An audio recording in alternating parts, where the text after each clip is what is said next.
მოგესალმებით. იმ შეფასებებს შორის, რომლებსაც სიცოცხლის განმავლობაში ვაკეთებთ, არც ერთი არ არის ისეთი მნიშვნელოვანი, როგორიც ჩვენი შიგა სტანდარტების საკუთარი თავის შესაფასებლად. ანუ როგორც მივხვდით, აქ უკვე სტანდარტებზეა საუბარი და სათაურიც ასეთი აქვს მიათე თავს, კიდევ ერთი მაღალი სტანდარტი. ჩვენ ვისაუბრეთ ნაწილობრივ შევეხეთ სტანდარტებს, როდესაც მიზნებზე ვსაუბრობთ და მიზნის დასახვის და შემდეგ მიზნის მიღწევის შესაძლებელ გზებზე და აქაც იგივე დასაწყისში იგივე სამობს, რომ სტანდარტები აუცილებელია მიზნის მისაღწევად და შენთვის ოღონდ აქ ნახეთ რას ამბობს, ამაღელვებელი აღმოჩენა მაქვს. დიდია იმის ალბათობა, რომ მიზნებს ვერ მიაღწევ, რა თქმა უნდა, მე არ ვიტყოდი დიდი ალბათობა რომ ვერ მიაღწევ, დიდი ალბათობა რომ მიაღწევ, მაგრამ არის ალბათობა რომ ვერ მიაღწევ მიზნებს. ესე უფრო კარგი იქნება რაღაც პოზიტიურად შევთვის, მაგრამ ამასთანავე გარანტირებულად მიიღებ იმას, რასაც შენ სტანდარტებად თვლი. დიახ, ეს სიმართლეა. კი ბატონო, ძალიან საინტერესოა სტანდარტები და მიზნების შედარება, იმიტომ რომ ის ამბობს, რომ ეს არის მედლის ორი მხარე, სადაც მიზნებია, იქ აუცილებლად უნდა იყოს სტანდარტები, თუმცა სტანდარტები არის ისეთი შეიძლება ქონდეს ადამიანს, ყველას აქვს პრინციპში, ხო, სტანდარტების გარეშე ცხოვრება შეუძლებელია, იმიტომ რომ ყველას თავისი შეხედულებები აქვს, თავისი ჩვევები აქვს, თავისი ღირებულებები აქვს და ამის გარეშე შეუძლებელია ცხოვრება, მაგრამ მიზნის გარეშე ძალიან ბევრი ადამიანი ცხოვრობს. ფაქტობრივად გვეუბნება, რომ განსხვავება მიზნებსა და სტანდარტებს შორის ძალიან დიდია და მიზნების მიზანი, რაზეც ვისაუბრე ხა, რომ ყველა ადამიანს არ ექნება, მაგრამ სტანდარტები ყველა ადამიანს აქვს დაწესებული.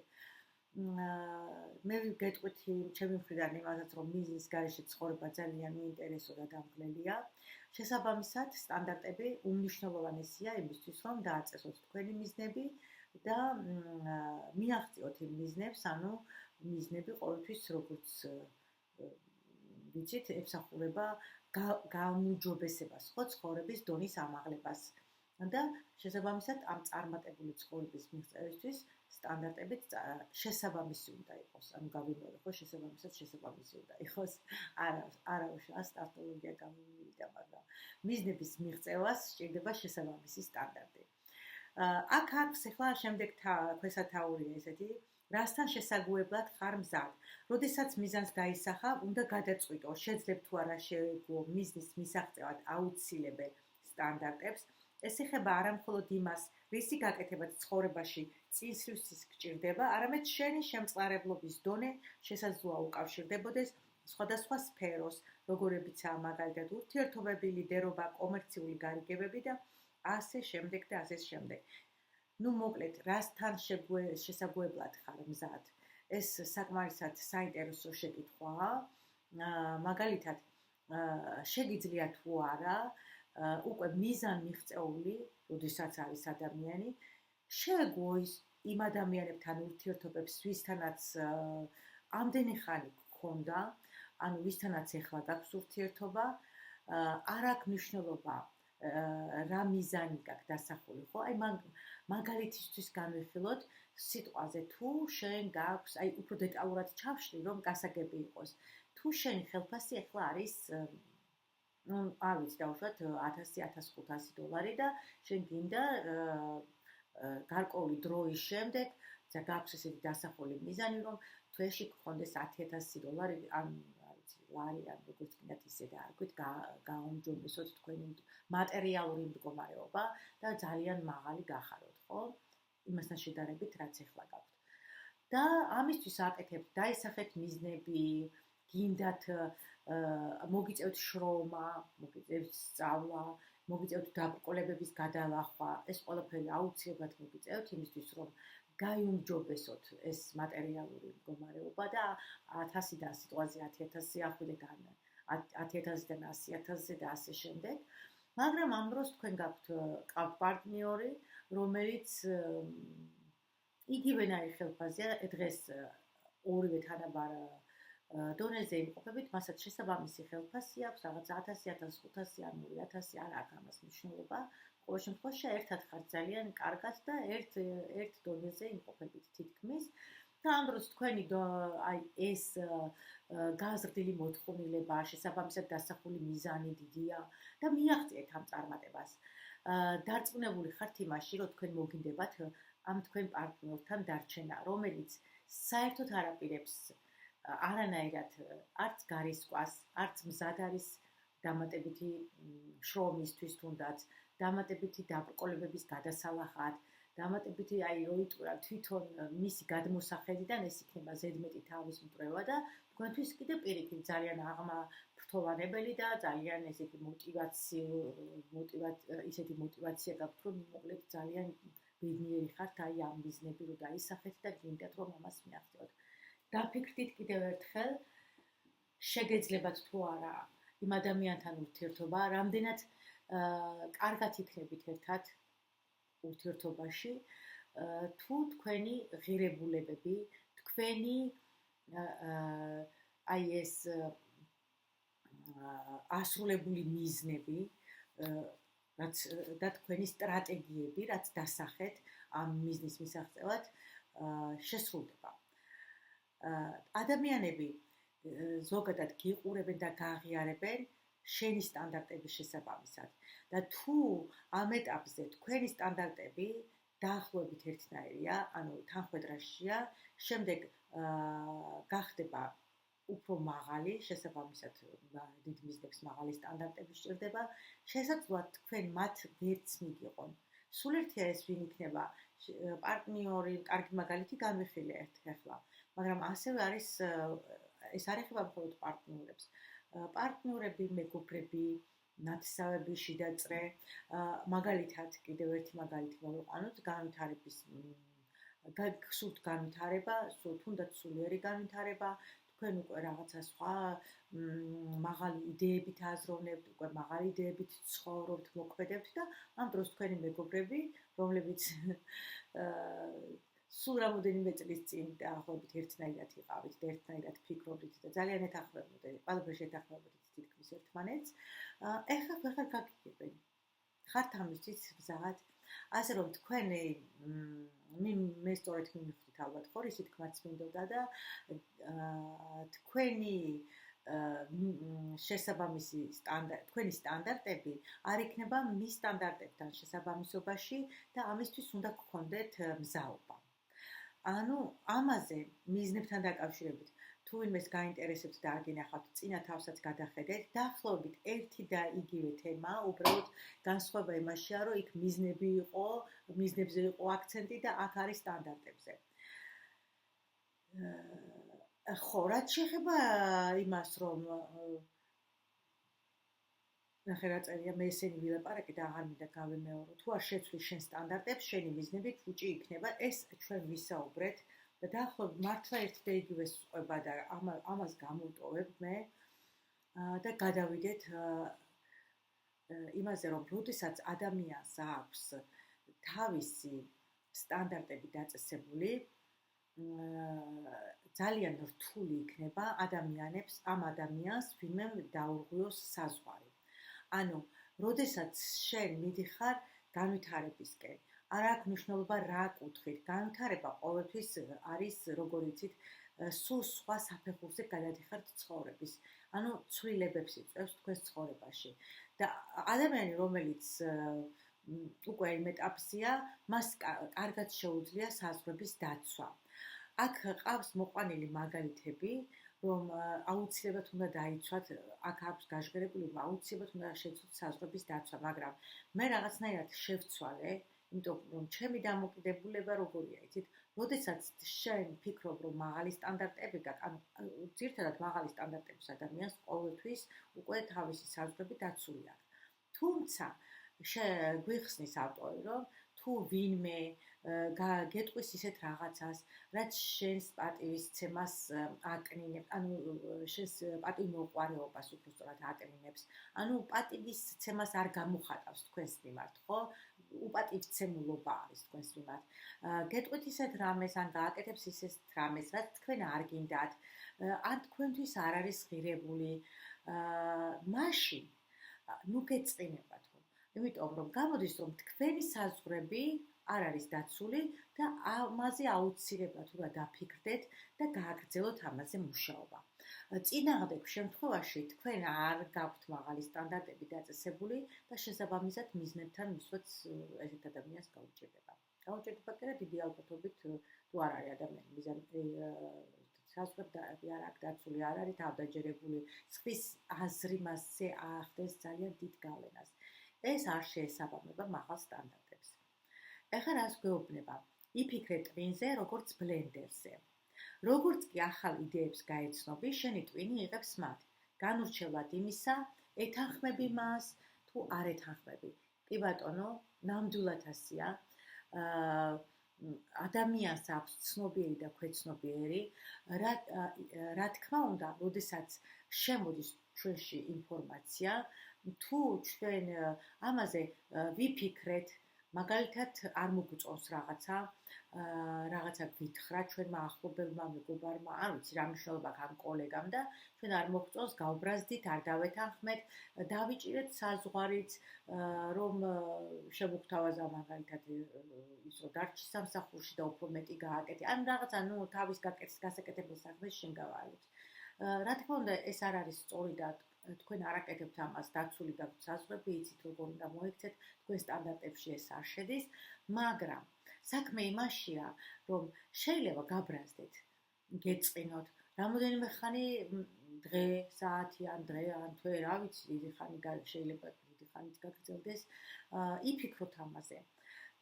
მიუხედავად იმისა, რომ მასთან უკვე დაიჭირეთ გარკვეული დისტანცია ამ ადამიანთან და მეორჯერ ვეღარც გიბერავთ და აღარ გეტყვით ამას, სამაგიეროდ თქვენ იფიქრეთ ბევრი ამაზე. და ეს ფიქრი აუცილებლად დაილექება თქვენს ქვეცნობიერში, რაც შემდგომში უკვე გამოიხატება, აისახება თქვენს შედეგებზე, მიზნებზე და შედეგებზე. ანუ ერთგვარად, რომ ვთქვათ, ისეთ რამეზე, რაც ჩვენთვის იქნება ხელის შემშლელი, არ უნდა ვიფიქროთ. ანუ ნახეთ, გამოვკვეთეთ, ხო, რომ ფიქრი არის თქვენზე ხო დამოკიდებული და ფიქრიც კი, აი ესეც უნდა შეიყვანოთ თქვენს სტანდარტებში, იმიტომ რომ რაღაცაზე უარყოფითზე ფიქრი, რომელიც თქვენთვის აბსოლუტურად უსარგებლო იქნება, ენერგიას წაგართმევთ, დახარჯავთ ამაში იმდენ ენერგიას, და აღარ გრჩებათ სხვა საქმისთვის. თუმცა შეიძლებოდა ეს ენერგია ამ დადებითი და პოზიტიური კუთხით გამოგეყენებინათ და ისეთ საქმებს მოხმარებოდა, რომელიც შემდგომში მართლა შეგვიცვლიდათ ცხოვრებას და წარმატებას მიაღწევთ შესაბამისად. ანუ ეს ტვინი ასე მუშაობს, იმახსოვრებს ყველაფერს და ძალიან დიდი მნიშვნელობა აქვს თქვენ ფიქრებს, რა აზრები მოდის თავში და შესაბამისად რა ქმედებებს შესაბამისი ქმედებებით შესაბამისი იქნება აზრების და ფიქრების და რა ქმედებებს განახორციელებთ, ამასაც აქვს დიდი მნიშვნელობა, ხო?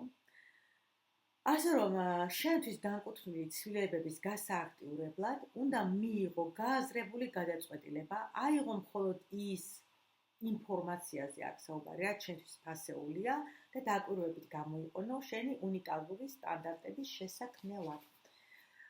უფრო მაღალი სტანდარტების დაწესება, ეხლა აქ უკვე ამაზეა საუბარი.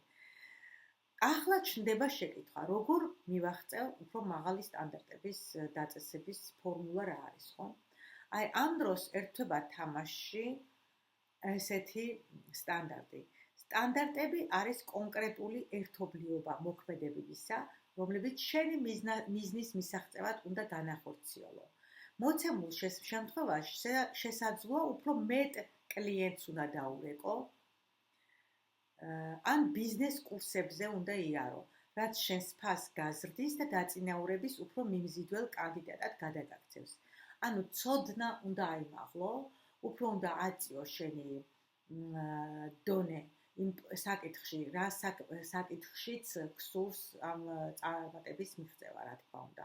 ძალიან მარტივია ერთი შეხედვით, მაგრამ ამასაც შესაბამისი შრომა ჭირდება და რომელსაც შეიძლება ახდეს აუცილებლად წინააღმდეგობები, როგორც ოჯახის წევრების მიმართ და მე ჩნდება ურთიერთობებში პრობლემა და სწორედ ეს არის დაბრკოლება, რომელიც შეიძლება შეგხვდეთ ამ გზაზე. მე ვცდილობ, რომ აი მარტივი ენით ვილაპარაკო და მარტივად გადმოვცე, ახლა მთლიანად არ მინდა რომ კოპირება გავაკეთო ამ წიგნის, თუმცა იდეა და შინაარსი იგივეა. შენი ცხოვრების ყველა სფეროში, როცა საქმე მიზნებს და სტანდარტებს შეეხება, ისინი შეთანხმებული უნდა იყოს ჰარმონიის მისაღწევად. ეს ჰარმონია წარმატებამდე მიგიყვანს. მიზნები უსტანდარტებოდ უთავბოლო აზრების და სიტყვების უბრალო ერთობლიობაა. არაფერთან მიმაგრებული სურვილებია, რომლებიც არასოდეს ახდება ცხოვრებაში. თუ მათ სტანდარტებს არ დაუკავშირებ, თუ მიზნები დაისახე და მათ ვერ მიაღწიე, ეს იმიტომ ხდება, რომ შენი სტანდარტები შენს მიზნებს არ თანხდებოდა.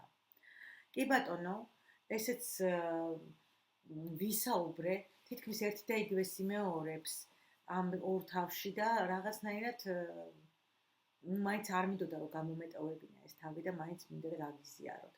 მაგრამ იგივეა, მგონი თითქმის იგივეა. მოდი ახლა განვიხილოთ, აქ აქვს 9 გზა განხილული, უფრო მაღალი სტანდარტების დასამკვიდრებლად. მკაფიო და განსაზღვრული მაღალი სტანდარტების დადგენა შენი პირადი საქმეა. არადა არსებობს რამდენიმე უნივერსალური პრინციპი, რომელიც დაგეხმარებათ ხარისხიანი მაღალი სტანდარტების შექმნაში, განურჩევად იმისა, თუ რა მიზეზს ისახავ. და განვიხილოთ ეს რა არის. პირველი, ეს არის შეკითხვის დასმა საკუთარ თავთან. დასვით შეკითხვები. და კითხე შენ თავს, რატომ გინდა რომ ეს გააკეთო?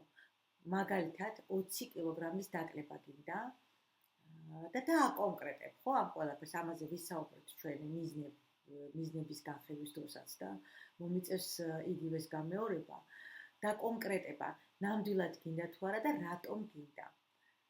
და დეტალურად აღწერეთ რა არის იმის მიზეზი, რომ გინდათ ის 20 კილო დაიკლოთ. შემდეგი არის დაყავი მაღალი სტანდარტები დეტალურად და მიღწევად ნაბიჯებად. ანუ მაგალითად, თუ გინდათ რომ დაიწყოთ სიარული ყოველდღიურად, იმიტომ რომ რაღაც ფიზიკური პრობლემა შეგექმნათ ჯანმრთელობის მხრივ, ან თუნდაც ისე გინდათ და ექიმმა გითხრა, გირჩია რომ უნდა იარო ყოველ დღე 2 საათი დღეში. სანამ 2 საათს გადახვალ, როდესაც უძრავ მდგომარეობაში ძალიან დიდი ხანი იმყოფები, ცოტა რთულია ხო 2 საათი იარო ფეხით. ამიტომ ჯობია დავყოთ პატარა ნაწილებად, თუნდაც ავიღოთ 1 საათი დღეში და ის 1 საათით შესაძლებელია გაყოთ 10 და 15 წუთიან ეპიზოდებად და ისე გააკეთოთ ეს, ისე შეასრულოთ თქვენი მიზანი. ამ შემთხვევაში მიზანი ჩვენ ვთქვით, რომ გვინდა ვიაროთ ფეხით 2 საათი და შესაბამისად მიაღწევ ამ მიზანს ნელ-ნელა. ანუ ყოფ პატარ-პატარა ნაწილებად. ეს ძალიან პრიმიტიული მაგალითი მოვიყვანე, მაგრამ ყველა შემთხვევაში დაახლოებით იგივე პრინციპით მუშაობს მიზნის დაყოფა. მესამე აქვს აღნიშნული იყავი გულწრფელი საკუთარ თავთან. კი ბატონო, აქაც ყოველთვის უნდა გაითვალისწინოთ ის, როდესაც მიზანს დაისახავ, შენი სტანდარტები გაქვს, რამდენად ხარ შენ ამ სტანდარტების შემსრულებელი. აი მე დავისახე ხა რომ მინდა რაღაცა წავიკითხო სიტყვაზე რამოდენიმე წიგნი ერთ თვეში. ჯერ გათვალეთ, შესაძლებელია ამის გაკეთება. მე დრო, ხო, ძალიან მნიშვნელოვანია. მერე გათვალეთ თუ მაგალითად დღეში 10 საათს წავიკითხავ, ჯერ რამდენი დრო ვისაქვს, მაგრამ სიტყვაზე. ან 5 საათს, კარგი, ავიღოთ 5 საათის განმავლობაში წავიკითხავ, იქნება თუ არა ეს შედეგის მომტანი, იმიტომ რომ არსებობს რაღაც გარკვეული დრო, რომლის მერეც უკვე ტვინს აღარ აქვს იმის აღქმის უნარი და წესიერად აღარ გაიღლება ტვინი ერთი სიტყვით. შემდეგი, მიიღე დახმარება იმ სფეროებში, რომლებშიც სუსტი ხარ. და აქ ძალიან კარგია, მაგალითად თუ შეიამხანაგებ ვინმეს ვარჯიშის დროს, თვითონ გვეუბნება ამას. მოусმინე პოდკასტებს თუ განვითარება გინდა. მოусმინე თუ სულიერი მაგალითად ეკლესიური და რელიგიური ხარ, მამაოებს მოусმენ, ხო? ეკლესიურად თუ გინდა წვენა უფრო მეტად გააღვივო შენში. ან თუ გინდა რომ მაგალითად ვიღაცას დაეხმარო, აუცილებლად უნდა ალბათ უნდა იმუშაო უფრო მეტი, ან რაღაცა ფული უნდა გამოიმუშაო იმისთვის, რომ გქონდეს იმის საშუალება, რომ დაეხმარო. ან ნუ რა ვიცი, 1000 რაღაცა შეიძლება. და ამიტომ უნდა რჩევები იკითხო. აი ეს ყველაფერი, ხო? აუცილებლად უნდა შეეკითხო ადამიანს რჩევები და ამისთვის 1000-ნაირი საშუალება არსებობს. შემდეგი არის გამოიყენე ტექნოლოგიებიო და ესეც ძალიან სწორია, მე ვფიქრობ, იმიტომ რომ აქ გვეუბნება ავტორი რომ გააკეთეთ ვიდეო რგოლები და შემდეგ დაჯექეთ და მოусმინეთ და უყურეთ და ეს ნახვის დროს ყოველთვის მიხვალთ აი პიკურ მდგომარეობაში, რომელიც უკვე ავხსენე წინა თავში და აღარ გავიმეორებ და დაინახავ მაგალითად როგორ გაიზრდება შენი აი რასაც ჩაწერ ხო სიტყვაზე პოდკასტს ან რა ვიცი ვიდეო რგოლს იმ საკითხში როგორ გაიზრდება შენი წარმატება, როგორ აიწევს მაღლა. მე პირადად ვაკეთებ ხოლმე, მე ჩამიწერია მედიტაციები, ამ მედიტაციებს ჩამიწერია და ბევრი მაქვს ჩაწერილი მედიტაციებიც, რაღაც სხვადასხვა პრაქტიკები, ტექნიკები, როდესაც ჯგუფებს ვაკეთებდი და ამ ჯგუფებთან მუშაობ, მაქვს ეს ვიდეო ჩანაწერები და ძალიან ბევრჯერ, როდესაც მე თვითონ მიჭირდება ხოლმე დახმარება, ანუ მე თვითონ მიჭირდება ან სიტყვაზე შფოთვა მაქვს, ან რაღაც სანერვიულო შემხვდა, ან ვერ გრძნობ თავს კომფორტულად, ნუ ჩვენ ხო გვჭირდება ახლა არა აქვს მნიშვნელობა ეს ვინ იქნები, რა პროფესიის წარმომადგენელი, მუშაობა საკუთარ თავზე ყველა ადამიანს ჭირდება და მით უმეტეს ახლა მე როდესაც კლიენტებთან მუშაობ, მათ ჭირდებათ ძალიან ბევრი ენერგია და ეს ჩემი ენერგიები ყოველთვის უნდა აღვიდგინო. ყველა შემთხვევაში ხდება ხოლმე ეს და პერიოდულად მე ენერგოტექნიკებს ვხმარობ, უბრალოდ პრაქტიკებს. მე თვითონ ვარ ენერგოტრენერიც და ერთი გარკვეული პერიოდის მანძილზე მუშაობდი, ენერგეტიკული მუშაობებს ვატარებდი ხოლმე, ნუ ამ სხვადასხვა ჩაკრებზე, მედიტაციები და მე თვითონაც მე შემდეგ სიამოვნებით ვუსმენ ხოლმე აი ამ მედიტაციებს. ასევე შეგიძლიათ გააკეთოთ სხვადასხვა ვიდეო რგოლები თქვენც, გააჩნია რა გჭირდება, რომელი სფერო გჭირდება, ახლა ვიღაცას ლექსის წაკითხვა უნდა ისწავლოს და გამოთქმით უნდა ამის თქმა, რატომაც არა ჩაწერე ეს ლექსი და მოусმინე, ან როგორ წერ მე შეიძლება არ ვიცი, ან ლოცვა ჩაიწერო და საღამოს ძილის წინ მოусმინო, ყველაფერი შეიძლება გააკეთოთ და ეს ძალიან კარგი მიდგომაა. შემდეგი ეს არის დაფიქრდი შენს მიზანსა და სტანდარტს შორის ურთიერთკავშირზე. რა თქმა უნდა, ეს ამაზე ჩვენ ბევრი ვისაუბრეთ და მიზნების შესაბამისი სტანდარტები უნდა გქონდეს დაწესებული. თუ ეხლა მაგალითად შენ გინდა თვეში გამოიმუშაო 10,000 და ეხლა გაქვს 2,000 და რამ გარკვეული ხნის შემდეგ გინდა რომ 5-ჯერ მეტი გამოიმუშაო, ან საერთოდაც მილიონი იშოვო, ამისთვის მოგიწევს სტანდარტების გაზრდა და ამ სტანდარტებში შევა აუცილებლად თვითდისციპლინა, ნუ არ ვიცი, ბევრი რამე დააწესეთ ყველამ თქვენი სტანდარტები და მის მიხედვით გააკეთეთო გვეუბნება, შესაბამისად იმოქმედებთ მერეო. შემდეგი არის მეშვიდე ხო? მეექვსე? მეშვიდე. იმუშავე სრულყოფილებაზე. ანუ ნახეთ, დაივიწყეო სრულყოფილება. ანუ უნდა იმუშაო შენ თავზე, იმიტომ რომ აუცილებლად ეს ჩვევა მაგალითად აქვს ძალიან ბევრი ადამიანებს საკუთარი თავის მიმართ არიან ძალიან მომთხოვნი და მერე როდესაც არ გამოსდით აი ეს რაზეც ფიქრობენ, რასაც უნდათ რომ მიაღწიონ, მერე საკუთარ თავზე არის ბრაზი, ხშირად იძახიან რომ მე არ ვარ საკმარისად კარგი, არ ვარ ღირსი ან არ ვიყავიან, ანუ არ ვიცი, შეიძლება პირიქითაც მოხდეს, მაგრამ ესეც არის ხოლმე, რომ ადამიანები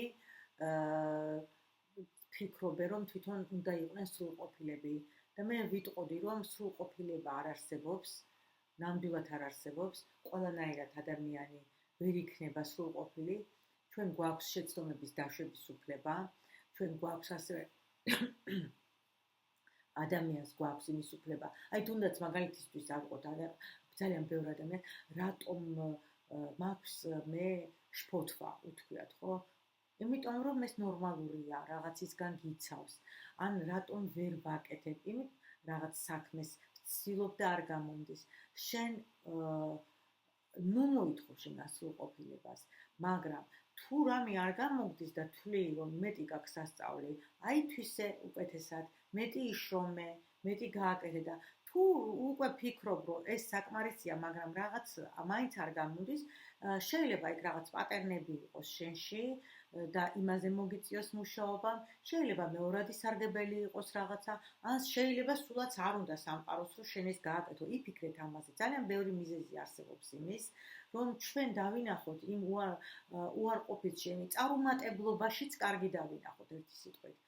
ასე რომ ნუ მოითხოვთ თქვენგან იმას, რომ უნდა იყოთ აბსოლუტურად იდეალურები და სრულყოფილები. შემდეგ აქვს ნუ იფიქრებ ძალიან ბევრს. ხო, ამაზეც ვისაუბრებ მე წინა თავში.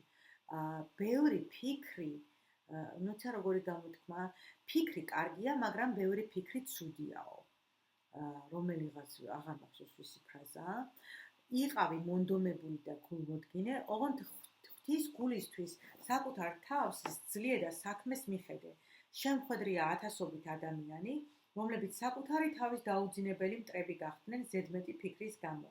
ვინახავს როგორ უჩნდებოდა ბევრს საუცხოო იდეები, წარმოუდგენელი ბიზნესისთვის, მაგრამ ისინი მხოლოდ ფუსფუსებდნენ, ერთობოდნენ, წვრილმანდებოდნენ და სასტარტო ხაზთან მისვლამდე მარცხდებოდნენ. საინტერესოა, ხო? ანუ ნახეთ, ძალიან ბევრი ფიქრი შეიძლება გადაწვა გამოიწვიოს ბევრმა ფიქრმა. და რას ვეძახე იცი ამას? ფიქრობ, ჩაციკლული ხარ, წინაზეც ხო ვთქვი, რომ რაღაცა წონასწორობა დაირღვა.